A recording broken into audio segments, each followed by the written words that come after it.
Toda nación, en el fondo, le hace una promesa a su gente y esa promesa está escrita en su constitución. Es una especie de contrato social que define derechos y libertades. Hoy vamos a analizar esa promesa a través de la historia de Honduras. Vamos a ver el potente marco legal que tiene su constitución y, sobre todo, los desafíos que ha enfrentado para que esa promesa se haga realidad. Y todo, absolutamente todo, empieza aquí, con el artículo 60 de la Constitución hondureña de 1982. Esta es la piedra angular, la promesa fundamental, libertad, igualdad y la prohibición de cualquier forma de discriminación. Es, digamos, el ideal sobre el que se debería construir todo lo demás. Bien, vamos a profundizar un poco en esto, porque la Constitución de Honduras no es un documento cualquiera, está muy influenciada por los estándares internacionales de derechos humanos, lo que crea, al menos sobre el papel, una de las bases legales más sólidas y completas de la región. Y esta tabla lo resume de maravilla. No estamos hablando solo de derechos básicos, va desde el derecho a la vida, que se define como inviolable, y la libertad de expresión, hasta derechos sociales que son absolutamente cruciales como la salud y la educación. Y ojo, algo muy importante, reconoce explícitamente la necesidad de proteger las culturas indígenas. Lo más potente es que cada uno de estos derechos no solo está en la ley hondureña, sino que se ancla a tratados internacionales clave. Entonces, aquí está el punto clave. Esto no es solo una declaración de buenas intenciones. Al vincular su propia ley a tratados internacionales, el Estado hondureño asume una triple obligación. No es solo que deba respetar los derechos, es que también tiene que proteger activamente a las personas de las violaciones y, lo más importante, garantizar que todo el mundo pueda disfrutar de ellos. Pero claro, una promesa, por muy bien escrita que esté en un papel, solo se pone a prueba de verdad con los giros de la historia. Vamos a ver cómo ha resistido el paso del tiempo.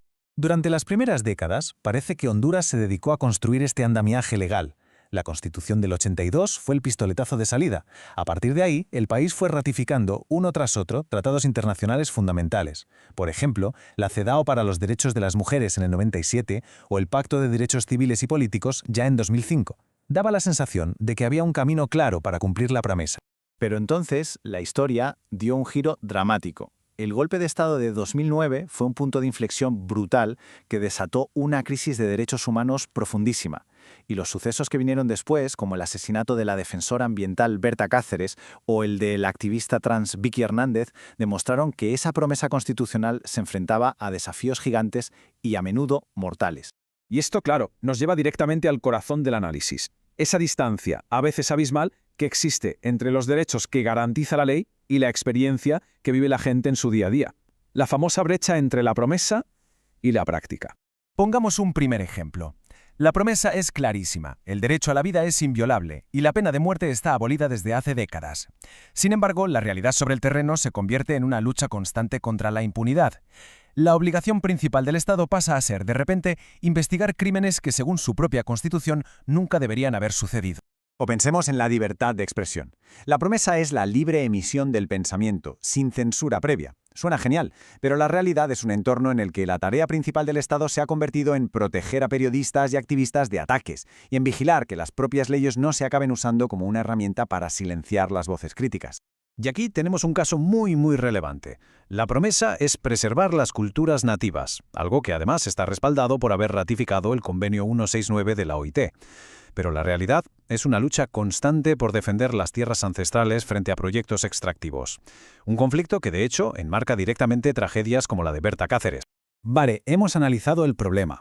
La gran pregunta ahora es, ¿y cómo se cierra esa brecha? Bueno, pues las fuentes proponen un camino bastante claro para que la promesa se convierta, de una vez, en práctica. El camino a seguir parece apoyarse en tres grandes pilares. El primero, reformar las leyes para que sean un escudo de verdad.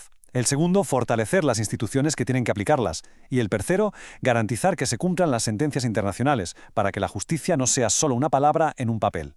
Y estas recomendaciones no son ideas abstractas, Son pasos muy lógicos. Se empieza por la base, aprobar leyes que funcionen como un escudo protector real para periodistas y defensores, y que garanticen la igualdad. Después, hay que dar vida a esas leyes fortaleciendo las instituciones, asegurando que el sistema judicial tenga la independencia y los recursos para actuar sin presiones. Y finalmente, se trata de crear una cultura de responsabilidad, donde el Estado aprende de sus errores, educa a sus funcionarios y cumple con las sentencias internacionales, para asegurar que la historia no se repita. Así que cerramos con esta pregunta para reflexionar. La promesa de Honduras, como la de cualquier nación, está ahí, escrita en su constitución.